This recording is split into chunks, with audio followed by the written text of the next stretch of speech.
আগরতলা থেকে লোড করে আসলাম আমাদের গাড়ি। দেখুন ত্রিপুরা বর্ডারে কিভাবে চেক করছে, ত্রিপল খুলে একটি একটি করে মাল সরিয়ে চেক করছে। দেখুন কিছু কিছু ড্রাইভারদের জন্য আজ আমাদের এই দশা। ভুল করবে একজন, সাজা পাবে 10 জন। ফাইনালি সবার শেষে যেটা হলো।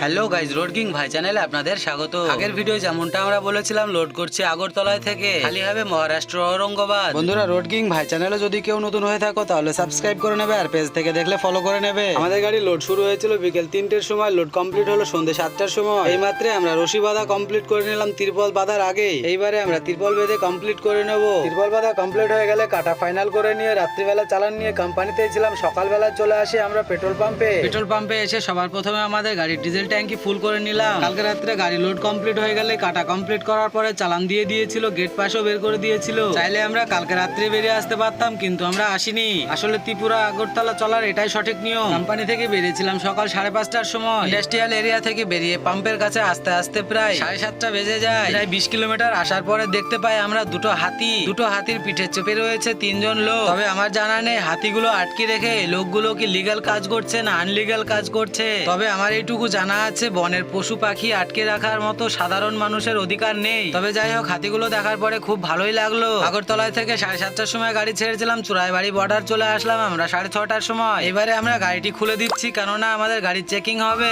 নিয়মত যেভাবে সব গাড়ি চেকিং হয়, আমাদের গাড়িটিও ঠিক সেভাবে চেকিং করে নিচ্ছি। কোম্পানি থেকে এত কষ্ট করে তিরপল রশি করে নিয়ে আসার পরে আবারও এখানে খুলে দিতে হচ্ছে, আবারও নতুন করে বেঁধে নিতে হবে। কিছুক্ষণের মধ্যে দেখুন গাড়ির উপরে চলে গেছে কতগুলো লোক। উপর থেকে একটা একটা করে সরাতে ভেতরের দিকে চেক করতে যাচ্ছে। এই জন্য ভিডিও শুরুতে বলেছিলাম ভুল করবে একজন, সাজা পাবে 10 জন। রাত্রি 9টার মধ্যে ত্রিপুরা বর্ডার চেকিং কমপ্লিট হয়ে গেলে পরের দিন সকালবেলায় এসে পৌঁছাই আমরা আসাম বর্ডার। কেননা আমাদের আগে 10টা গাড়ি ছিল, সেই 10টি গাড়ি সারা রাত্রি চেকিং কমপ্লিট করেছে। এবারে আমাদের গাড়িটি পালা। বন্ধুরা, আজকের ভিডিওটি এই পর্যন্ত ছিল, বাকিটা আবারও দেখাবো পরের ভিডিও। ততক্ষণ ভালো থাকবেন, সুস্থ থাকবেন, ধন্যবাদ।